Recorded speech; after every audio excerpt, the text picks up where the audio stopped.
On peut commencer? Oui. Bonsoir à Libreville. Bonsoir. Ah non, il n'entend rien. Bonsoir à Libreville. Bonsoir. Bonsoir à la cuisine. Bonsoir. Bonsoir dehors. Bonsoir. On peut commencer, n'est-ce pas? Oui. Oh mon Dieu, je t'ai dit merci. Oh mon Dieu, je t'ai dit merci. Oh mon Dieu, je t'ai dit merci pour ce que tu as fait pour nous. Oh mon Dieu, je t'ai dit merci. Oh mon Dieu, je t'ai dit merci. Oh mon Dieu, je t'ai dit merci pour ce que tu as fait pour moi. Pour le Gabon, je t'ai dit merci. Merci. Pour Libreville, je t'ai dit merci. Pour cette maison, je t'ai dit merci. Pour ce que tu as fait pour nous. Oh mon Dieu, je t'ai dit merci.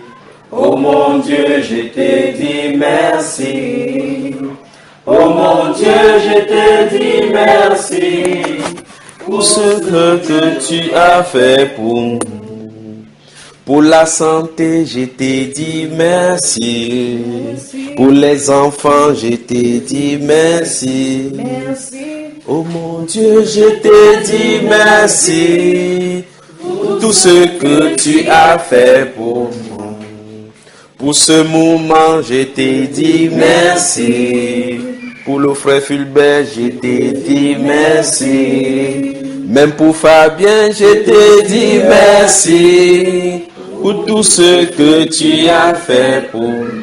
Oh mon Dieu, je t'ai dit merci. Oh mon Dieu, je t'ai dit merci. Oh mon Dieu, je t'ai dit merci pour tout ce que tu as fait pour nous. Pour Perpétue, je t'ai dit merci. Pour notre maman, je t'ai dit merci. Pour la santé, je t'ai dit merci. Pour tout ce que tu as fait pour nous. Oh mon Dieu, je t'ai dit merci. Oh mon Dieu, je t'ai dit merci. Oh mon Dieu, je t'ai dit merci pour tout ce que tu as fait pour nous. Pour le Gabon, je t'ai dit merci. Pour Libreville, je t'ai dit merci. Pour cette famille, je t'ai dit merci. Pour tout ce que tu as fait pour nous.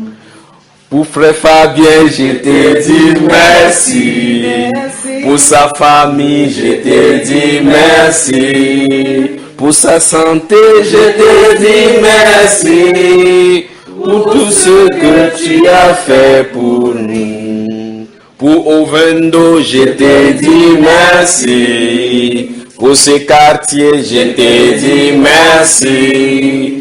Pour cette commune, je te dis merci pour tout ce que tu as fait pour nous. Amen. Amen. En fait, nous rendons grâce à Dieu pour votre pays, d'accord? Que Dieu vous bénisse. Veuillez vous asseoir. Que Dieu vous bénisse. Que Dieu vous bénisse. Mais apparemment, les gens de Libreville, les gens de Gabon ne bavardent pas beaucoup. Vous ne bavardez pas beaucoup. Vous bavardez beaucoup. Vous ne bavardez pas beaucoup. Mais vous êtes content qu'on soit là. Hein? Vous êtes content.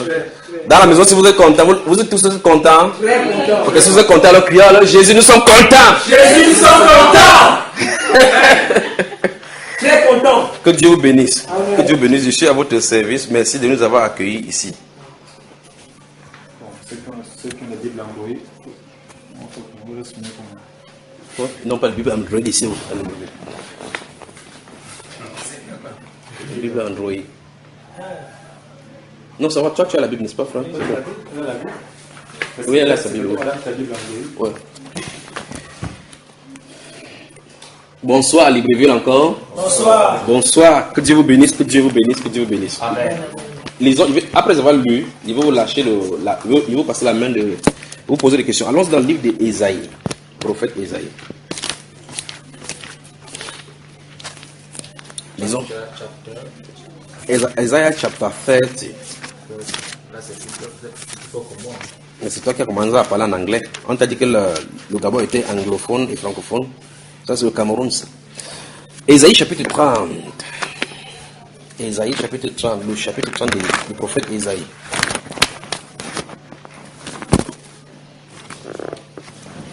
Vous y êtes. Verset 1 ou verset 14.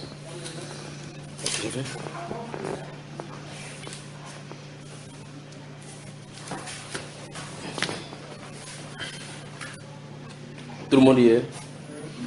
J'aurais souhaité parler. S'il passe un mois ici, ce que je viens de dire dans le livre d'Ésaïe, chapitre 30, tournera autour de cela.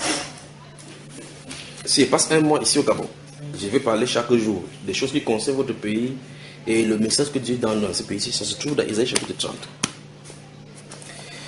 Malheur, dit l'Éternel, aux enfants rebelles qui prennent des résolutions sans moi et qui font alliance sans ma volonté pour accumuler péché sur péché, qui descendent en Égypte sans me consulter, pour se réfugier sous la protection des pharaons. C'est terrible. C'est terrible. Et chercher un abri sous l'ombre de l'Égypte. On ne peut pas aller un pays pour aller faire... C'est écrit où que dans un état, pour aller dans un endroit, trouver du travail, il faut nécessairement entrer dans un cercle ésotérique. C'est quel style de vie? Pour que quelqu'un trouve du travail, un jeune trouve du travail, il faut qu'il soit dans un cercle. Il devient homosexuel. Tu n'as pas la parenté à tel... Oui. Tu veux la Bible? Oui. Nous sommes dans le livre de... Et quoique il va avoir du mal à trouver là-dedans. Dans le livre du prophète Ésaïe, nous voyons que Dieu a de reprocher déjà des gens du fait qu'ils font des alliances sans consulter Dieu. J'aurais souhaité parler de votre ancien président ici. Vous savez... Quoi? Non, ça ne tomberait pas. Avant sa mort, la mort de votre ancien président, il a fait la rencontre avec le Seigneur Jésus. Vous saviez ça? Vous savez ça ici? Je ne sais pas. Toi tu sais, frère? Vous savez que Omar Bongo a rencontré le Seigneur Jésus? On a suivi son dernier discours. Vous avez suivi le dernier discours? Quand il avait dit qu'il aimait le Gabon entre les mains de Dieu. Oui. Ce que nous sommes en train de faire, c'est pas bien. C'est pas bien. Dieu, il est en haut, il nous observe, il nous regarde. Il dit amusez-vous bien. Voilà. Et quand il a dit ça, tous les hautes dignitaires de la franc-maçonnerie et toutes ces sectes, ce que nous sommes en train de voir ici, se trouvaient face à face de lui. Son fils se trouvait exactement là-bas. Le grand ordre, le grand maître de l'ordre de tous les sectes ésotériques se trouvait en plein là-dedans. Ils étaient là, dans la réunion. Ok, donc je vais vous expliquer. Dans un enseignement, non, ça je crois, c'est dans le message à notre président de la République. Oui, je crois bien, c'est le message au président de la République du Cameroun que j'ai parlé de cet aspect-ci. J'ai dit, si vous pouvez savoir ce que celui-ci a eu. Donc, vous êtes au Gabon, je vais vous dire, je vais vous ouvrir un peu ce qui s'est passé. Ah, quand Dieu fait miséricorde, le Seigneur Jésus lui est venu dans la nuit. Je parle de Omar Bongo. Pour lui dire, mets de l'ordre à ta maison, tu vas rentrer. Je parle de Omar Bongo, on dit. Le Seigneur Jésus est venu, c'est une miséricorde. Parce qu'en réalité, entrant là-dedans, c'est par providence qu'il est arrivé à la présidence, ici chez vous. Rien n'est présenté, il n'a pas la carrure d'un homme politique ou quoi que ce soit. Je ne connais pas l'histoire de votre pays, mais je suis en train de parler de ce qui se passe dans l'autre côté. Il n'a pas la carrure, il n'était pas préparé sur le plan normal à être le président de ce pays-ci. Mais l'élection, je dis l'élection. C'est pour ça que si vous voyez, si vous voulez entendre le message sur le plan séculier, vous voulez entendre sur le plan politique, vous allez entendre des bruits de part et d'autre. Mais lorsque vous êtes de l'autre côté du rideau, c'est-à-dire que sur le plan spirituel, c'est autre chose. Donc si vous voyez, vous voulez voir sur le plan des discours, Oba Bongo a fait ceci, il a fait comme ça, il a établi l'empire là-bas, ça c'est pour vous. Ce qui s'est passé et décidé en haut, c'est une autre chose. Donc, il y a eu... Bon, je crois que c'est une chose, je vais devoir dire, même voiler aussi, même pour vous. Parce que vous pouvez comme ça vous appeler la police, on va m'arrêter ici. Et bien même si la police, déjà ils ont dit hier qu'on n'évangélise pas. Hein, Perpétue? On vous a raconté ce qui s'est passé hier? Oui, oui. Donc à l'aéroport, les policiers ont dit que tu évangélises, oui. N'évangélise pas ici. Il a dit, monsieur, vous êtes venu dans notre pays, n'évangélisez pas ni dans la rue, ni chez lui. Même chez lui, vous vous asseyez là, comment? Même au salon. Asseyez-vous, mangez, buvez, dormez, promenez-vous, n'évangélisez pas. Donc on t'a pas raconté? Donc on m'interdit de parler ici. Parce qu'ils savent ce qui se passe. Ce sont des satanistes. Hier, on est allé dans un autre plan quand on nous a amenés dans le salon en haut. Il y a un garçon qui est là-bas, c'est un Nigérien qui habite ici, mais il est en France depuis. Il m'a dit, ah, comme tu évangélises là, c'est encore grave. Parce qu'il fut un temps ici, il dit, quand tu venais, quand tu es homme de Dieu, on refoulait seulement. Parce qu'ils savent, les autorités, tous ceux là-dedans, on les place dans les postes de commandement. Tous ceux qui sont dans les postes de commandement sont dans le même cercle. Ils savent quand vous venez ici, je parle au nom de Jésus, ça va tuer les puissances. Ils utilisent l'autorité pour le faire. Mais Jésus-Christ est Seigneur. Alors quand il dit, mais voici, donc si on vient nous arrêter ici, on dit, nous militaires, qu'on rentre au pays, il n'y a pas de problème. Ce qui devait sortir est déjà sorti. Si Satan a ce qu'on prend le haut-parleur, on marche partout, mais les affiches que le frère Junior vient au pays, là-bas au stade, au Ndingba, pour qu'on puisse aller se réunir là-bas pour parler, c'est pas comme ça. D'accord? Maintenant, suivez. Une réunion s'est passée. Ça, c'est longtemps. Ce qui s'en est parlé, c'est plus de 70 ans. Il parle du Gabon là maintenant. Une réunion s'est passée, discutant par rapport à ce qui doit se passer ici. Il y a même les ancêtres reculés dans le coin de brousse qui savaient ces choses qui devraient arriver sur votre pays. Des ancêtres, ils étaient encore bien. Ce sont des gens qui avaient l'autorité de bâton. Quand ils tapaient le bateau au sol, on écoutait d'eux. Ça, c'est votre pays. Des réunions se passaient. Ils savaient qu'un fils devait naître dans un village qui devait venir au pouvoir. Ils savaient. Omar Bongo Ondimba. Des choses sont écrites de lui, d'abord, d'avance. Et donc, à la fin de sa vie, dans son cœur, il cherchait Dieu. Dans son cœur, il cherchait Dieu. Il cherchait Dieu. Il est allé dans beaucoup de choses. Il avait le mélange de l'islam, le mélange de ceci, le mélange de cela. Il avait tout. Mais là, c'est Dieu qui cherchait. C'est Dieu qui cherchait. Il a eu des conseillers, même que vous ne pouvez pas imaginer. En Inde, il a eu des conseillers. Dans toutes les profondeurs des... Il avait des conseillers. Chez les Pygmées, il y avait des conseillers. Il avait tout un mélange. Le vrai problème, c'est que chacun venait devant lui, disait que non, mon pouvoir vient de Dieu. Mais le vrai Dieu, lui, il l'a rencontré. Et quand il l'a rencontré, donc Dieu lui a demandé de mettre de l'ordre à sa maison parce qu'il va bientôt quitter. D'où cette réunion dont vous avez entendu ce discours. Il a parlé avec sagesse, même les gens qui devaient prendre... Même les gens qui devraient prendre le pouvoir. Il a fait une réunion avec... Je ne sais pas si c'est Christian de Dieu, vous êtes au courant même de cela. Bon, il y a certaines choses, peut-être certains aspects que vous pouvez comprendre. Ou bien parce que vous pouvez savoir, peut-être dans le journal, on en a dit, ou bien dans les... Mais il parle des deux domaines. Il parle de ce qui s'est passé sur le plan spirituel, ce qui s'est passé de ce côté-ci. Il a donné conseil aux gens par rapport à son héritage, par rapport à l'héritage du pays. Il leur a dit de prendre garde pour ceux qui vont mettre dans le pays, de moderniser le pays et modifier pour que les gens vont dans le sens pour chercher le Seigneur. Il leur a dit ça, il a donné le conseil. Mais après son conseil, une autre réunion s'est passée. Il parle du Gabon. Dans l'ordre où il se retrouvait. Dans l'ordre où il se trouvait. Après cela, un autre conseil s'est tenu parce qu'il savait qu'il avait perdu son âme. Il savait qu'ils avaient perdu son âme. Je ne sais pas si vous comprenez. Donc il a fait une rencontre avec le Seigneur. Ce discours dont tu parles, il a dit au revoir. Parce qu'il a eu une rencontre. Il dit que Dieu est au ciel, il nous observe. Dieu ne nous a pas donné du Gabon de faire ce que nous sommes en train de faire. Écoutez très attentivement que nous sommes en train de ce que nous sommes en train de faire. Il nous observe, il dit amusez bien, mais le moment viendra où il va nous juger, il le fera. Vous entendez cela? Ainsi parle le Seigneur, le jugement entre au Gabon. Donc. Ainsi parle le Seigneur. Le jugement entre au Gabon. Ainsi parle le Seigneur. Donc c'est cette protection-ci qu'il a eu avec toutes ces choses héritées de part et d'autre de tout le monde entier. C'est ces choses qui a amené ces choses-là au pays. Vous dites, il faut te protéger avec telle chose. Il faut telle chose. Il faut que si ton ennemi vient devant toi, il se protège. On enterre telle chose. Enterrer tel arbre. Vous voyez les jardins, vous voyez les arbres, vous pensez que c'est les arbres ordinaires. Ceci, c'est un héritage ici. Vous allez dans quelque part, il y a l'endroit à l'intérieur de votre présent que ce sont les, vous savez, les reliques qui sont. Je parle de l'intérieur de votre présidence, les chambres à l'intérieur où, Quand vous voyez les visites présidentielles, on donne le cadeau et autres là-bas. Beaucoup de ces choses sont les hôtels. À l'intérieur se trouvent dans les hôtels, on a déposé des choses là-bas, l'héritage. Dans votre présidence. Alors il y a des choses plantées là-bas qui grandissent comme fleurs, mais ce n'est pas la fleur normale. Les hôtels, ils s'y trouvent. Des gardes du corps spirituel. Il aurait souhaité parler encore d'autres choses. Donc il a eu une rencontre avec le Seigneur. Le Seigneur lui a dit, mets de l'ordre à ta maison car tu ne gouverneras plus. Ton règne est arrêté. Il savait. Il a quitté la scène en sachant. Donc, avec son corps physique, vous pouvez faire n'importe quoi. Le musulman peut dire que non, il était musulman. L'autre aussi peut dire qu'il était de l'ordre. C'est votre problème. Son âme a été mise de côté. Il était venu pour cela. Donc, il ne parle pas plus que cela.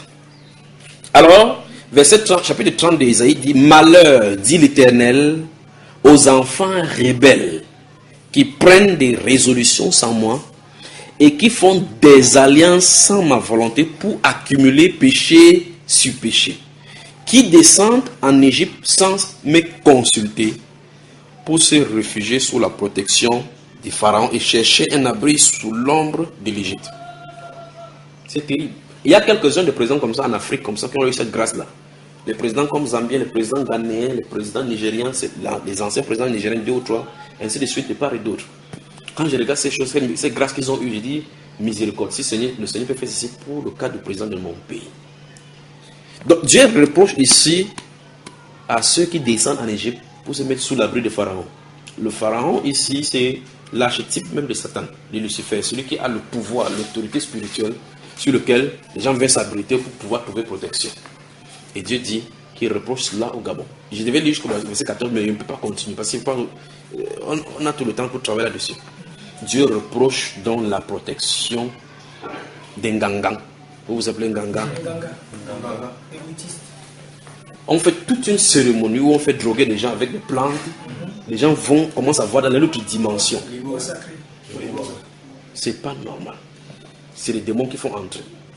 Je parlais quand je parlais du Bénin, que Dieu est en train d'entrer en constellation. Et pendant qu'il était suivi, là, j'ai remarqué que effectivement, les divinités sur le plan égyptien ont essayé de translater depuis l'Égypte en descendant en bordure des mers jusqu'à ce qu'ils soient arrivés au niveau de l'Afrique subsaharienne ici. Vous remarquez donc l'Égypte et puis les divinités, on a commencé jusqu'au Rwanda, l'Ouganda, même divinité. Et le Bénin donc sera jugé également. Donc ça va bader au Bénin, bader au Togo. Vous allez regarder, Dieu est en train d'agiter son épée. Les anges sont en train d'agiter l'épée comme ça de Dieu en Afrique. Parce que c'est le moment de l'Afrique. Vous allez remarquer, il dit c'est le moment de l'Afrique. Quelque chose sur le plan international, sur le plan continental, de se préparer. De l'autre côté, vous voyez, ces gens se disent, nous sommes des panafricanistes. Il faut qu'on retourne aux valeurs, aux sources. C'est l'indication que chez Dieu, on dit qu'on retourne à la parole. C'est comme ça. Vous dites, les valeurs sont d'être défendues ici. Il y a telle ou telle personne qui défend les valeurs africaines de part et d'autre. La solution ne se trouve pas sur le plan politique, c'est sur le plan spirituel que ça combat. Dieu demande aux Gabonais de quitter la protection des pharaons. De quitter la protection des pharaons. Parce que ce qui va en suivre là, ce sera terrible. Alors Dieu va balayer des générations. Pour faire quoi? Pour que le réveil vienne en Afrique et que les gens comprennent que Jésus-Christ est Seigneur. C'est une période qui est inclue dans notre période. C'est une période de Dieu qui est inclue dans notre période, dans son agenda à lui. Ça, vous dites le Messie est à la porte, que Jésus-Christ arrive. S'il arrive, qui va partir? Qui? Quand dans l'église du Seigneur Jésus se trouve la puissance de la parole, et que de l'extérieur, les gens voient la religion comme étant l'église du Seigneur. Et là se trouvent des gens qui ont des bagues de la franc-maçonnerie. Les dignités sont des sorciers. Des hauts cadres même de la sorcellerie, ils ont le diplôme officiel de la sorcellerie. Ils se trouvent à l'intérieur, membres et anciens d'église. Ils se trouvent là, ils contrôlent le peuple. Il faut que le pouvoir soit confronté à la puissance de Dieu d'abord. Ça doit se passer ainsi. Quand ça va se passer ainsi, Dieu va piper et appeler à lui tout ce qui lui appartient.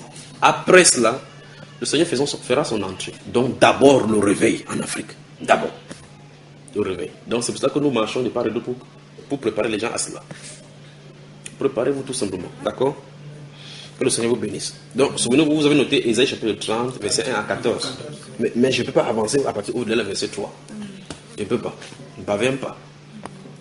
Dieu reproche la protection de Pharaon sur le Gabon.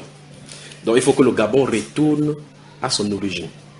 Il faut que le Gabon retourne à ce que le président qui est décédé a dit, a légué. Ceux qui dirigent savent. Ceux avec qui il a fait la réunion savent. Vous voyez, les choses, le malheur a commencé à frapper. Dieu lui a donné le message d'abord, avant. On a dit si, il n'a pas répondu. Dieu a frappé par le deuil, frappé par ceci, par des malheurs dans la famille. Quand il a vu les malheurs arriver, et ce sont des signes qu'on lui a dit. Il y a des prophètes qui sont venus vers lui dire que si tu ne fais pas telle chose, voilà ce qui est arrivé. Ainsi parle le Seigneur. Je parle de votre ancien président, ce qui est arrivé ici. Quand c'est cette élu, vous savez, quand le sceptre, quand la réunion qu'on fait sur la terre, vous faites l'Assemblée nationale, vous faites ces choses-là, le vote que vous faites ici, c'est pas ici, ça se décide. C'est en haut, ça se décide. Quand vous finissez de décider en haut, là-bas, quand il finit de décider en haut, vous savez, il y a les différentes strates des cieux, n'est-ce pas? Vous savez que le ciel, c'est à plusieurs niveaux.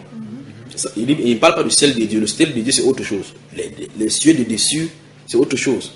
Lorsque ils font des décisions là-bas pour qui va gouverner, au-dessus de se trouve dans la réunion céleste pour contrôler leur vote.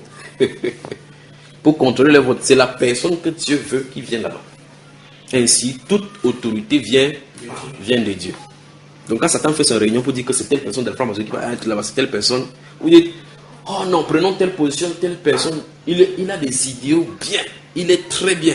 L'autre dit non, il n'est pas originaire de Gabon. L'autre dit que non, celui-ci, son papa a déjà trop gouverné, il faut qu'il quitte. Ce n'est pas le royaume ici, ainsi de suite. C'est pas comme ça se passe. En réalité, quand vous choisissez d'un camp ou bien d'un autre, ce n'est pas vous le problème, ce n'est pas eux le problème. La décision que vous faites ici, le résultat est connu d'avance de l'autre côté. Le résultat est connu d'avance, de telle enseigne que les adversaires entre eux, ils connaissent qui est là. Nous autres de la République, on est des pantins. On est des pantins, des marionnettes. Donc quand tu prends ça, tu dis qu'il m'avait voté. Ce que tu fais là, tu fais la décision qu'on a vue en haut là-bas. Enfin, dans la Bible, ça se présente comme ça. Et donc quand la réunion s'est passée en haut là-bas, on a enlevé le sceptre entre les mains de Omar Bongo. Quand on lui a enlevé le sceptre, il savait clairement. Le sceptre, on lui passe le bâton de commandement. Donc ils sont investis là-bas avant d'être investis ici. Ils savent.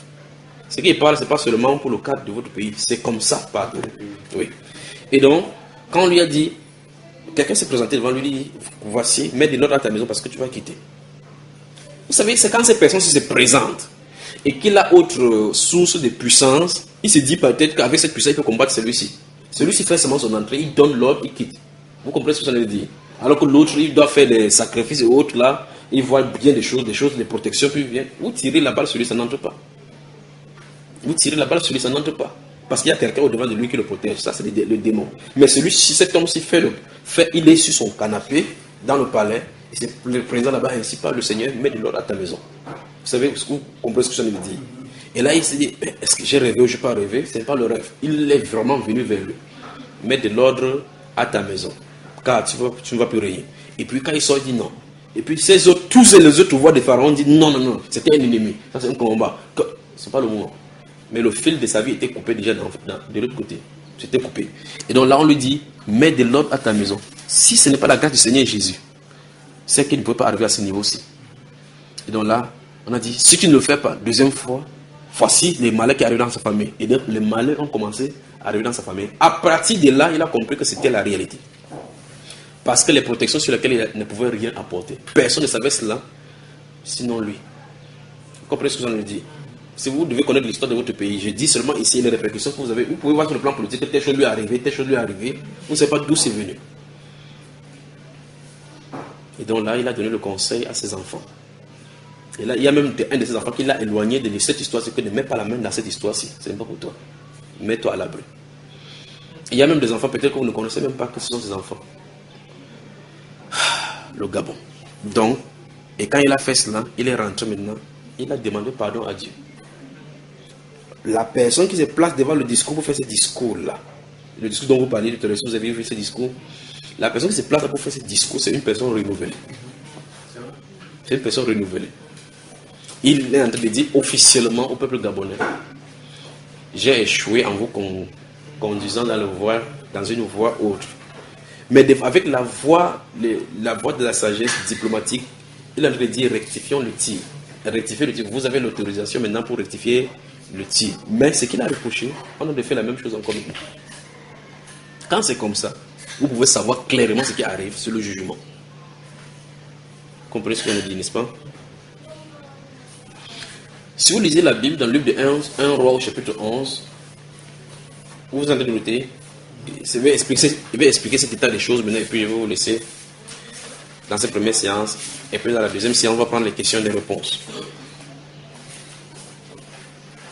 Librairie, bonsoir. Bonsoir. Vous êtes content? Voilà. Mais voici donc devant vous, d'accord? Alors, si vous lisez le livre 1 Roi, je vais seulement raconter l'histoire qui s'y trouve. Un roi. C'est bon? Non, il a dit qu'il a noté. Non, on n'a pas lu. Je vais seulement citer l'histoire. Donc, vous pouvez noter. Donc, dans le livre de 1 Roi, chapitre 11, c'est l'histoire du pays d'Israël. Quoi? Vous avez besoin de quelque chose? Non, c'est bon. Ne vous inquiétez pas. Vous mettez le ventilateur, vous regardez comment j'ai chaud à l'extérieur. C'est à l'intérieur ça se passe. Oui, je suis obligé de me contenir. Vraiment. Alors, s'il y avait la climatisation ici, j'aurais la même chose, vous devez voir la même chose. Parce que quand c'est continu, là, il faut que ça sorte. Si ça sort, et puis je suis libre. Si vous lisez 1 Roi chapitre 11, c'est l'histoire de Salomon, David et du royaume d'Israël. Lorsque David va voir qu'il a de quitter la scène, Dieu lui avait donné la promesse que c'est son fils qui sortira de lui, qui va régner sur la maison. À la mort de David, donc, Salomon est consacré à la royauté. Quand il est consacré à la royauté, Dieu lui donne des ordres de la façon dont il va marcher. Parce qu'il a demandé à Dieu la sagesse de diriger sa famille, le royaume. À partir de là, avec cette même sagesse-là, Salomon va entrer à une autre dimension avec Dieu au point où il va faire les recherches avec les femmes. Il va aller prendre justement les femmes qui étaient interdites par la loi. Il va prendre les filles des princes des pays où Dieu avait interdit. Il va les prendre à plus de 1000. Quand il va les prendre dans la ville de Jérusalem, il va bâtir les hôtels sataniques à cette divinité-là, avec des dieux des pays d'où il avait pris des femmes. Donc à Jérusalem se trouvait donc le temple de Dieu et les temples des idoles que Salomon, avec la sagesse que Dieu lui a donnée, a bâti. Dieu donc va résoudre de déchirer le royaume dans le camp de David, mais il va retenir 2 tribus entre le camp de David. Maintenant, il y a un personnage, parce qu'il parle ceci, parce que c'est un peu similaire au Gabon, il y a un personnage qu'on appelle Jéroboam. Si vous lisez le 1 Roi chapitre 11, au chapitre 12, puis au chapitre 13, vous allez remarquer que ce personnage-là, c'était un proche allié de Salomon. C'est Dieu qui va commencer à susciter la haine entre lui et Salomon. Jéroboam. Normalement, Salomon a donc un fils qu'on appelle Roboam. Roboam Ier. Lorsque Roboam est là, il va hériter de Salomon. Mais Dieu dit que ce n'est pas du vivant de Salomon qui va déchirer le royaume, c'est à son héritier, donc Roboam. Maintenant, quand Roboam va prendre le pouvoir après la mort de Salomon, c'est là où nous nous trouvons effectivement dans 1 Roi chapitre 11 en plein. Nous voyons qu'il y a scission entre l'État d'Israël. Il y a 12 tribus, mais 6, il y aura une scission, et 10 de la partie de la Samarie, 10 nations seront données au nord. Et au sud se trouveront des nations sous la gouverne des fils de Salomon, des fils de Salomon, Roboam. Dieu va lui-même créer cette scission-là, parce que la Bible déclare qu'il avait le conseiller. À l'issue de la réunion qu'ils vont avoir à huis clos, il va lui dire que ton père nous a mis des jours, à l'aide notre jour. Il a dit, allez et revenez tel jour, après 3 jours, je vais vous dire l'issue de la chose. Il va demander ces choses-là à des jeunes qui étaient avec lui, puis à des anciens conseillers. Les anciens conseillers vont dire une chose, qu'il faut alléger pour qu'ils soient en famille avec toi, pour qu'ils soient tes serviteurs. D'autres, il va demander aux jeunes gens, les jeunes gens vont dire, ah, il dérange. Les pères là dérangent. Vous savez, la Bible déclare que cela fut dirigé par le Seigneur. Donc Dieu voulait faire comme ça là pour déchirer le royaume. C'est Dieu qui était derrière pour qu'il choisisse le mauvais conseil. Quand il a dit ça, quand après 3 jours qu'il a fixé, les gens sont venus, ok, qu'est-ce que tu en dis, monsieur le roi?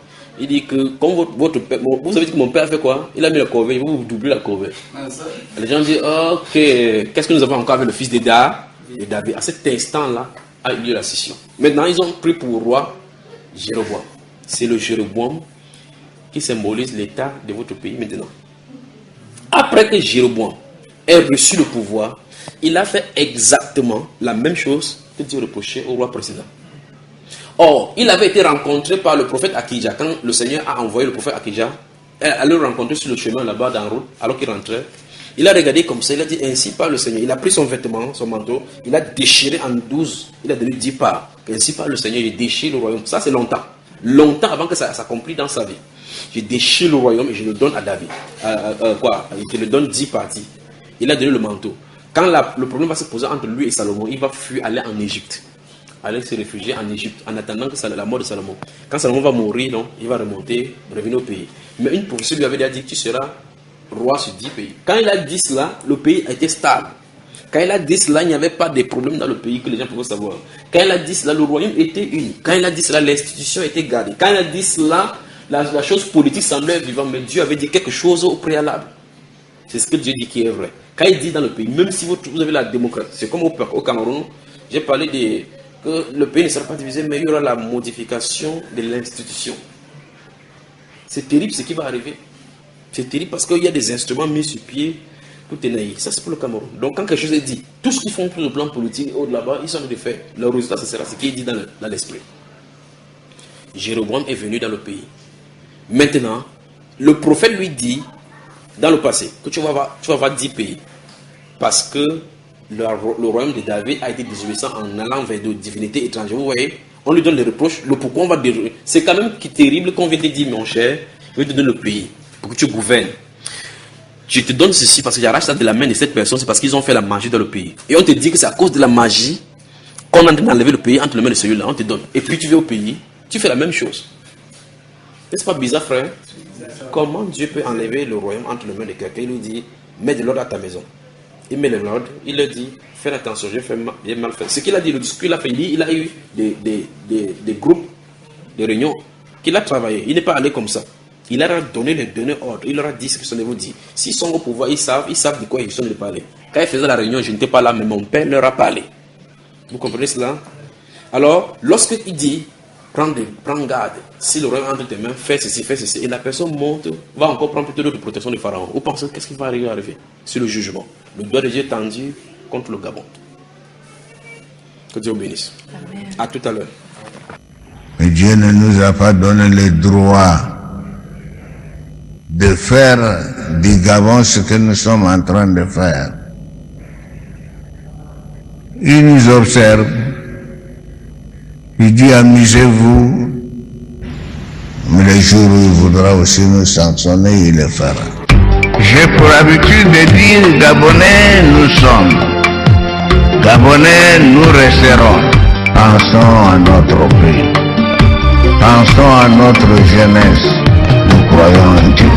Dieu ne nous a pas donné le droit de faire du Gabon ce que nous sommes en train de faire. Il nous observe, il dit amusez-vous, mais le jour où il voudra aussi nous sanctionner, il le fera. Que Dieu protège le Gabon, je vous dis merci.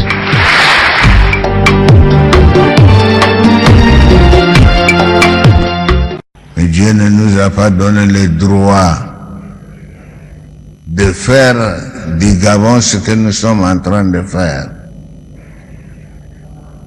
Il nous observe, il dit amusez-vous, mais le jour où il voudra aussi nous sanctionner, il le fera. Mais Dieu ne nous a pas donné le droit de faire du Gabon ce que nous sommes en train de faire. Il nous observe, il dit amusez-vous, mais le jour où il voudra aussi nous sanctionner, il le fera.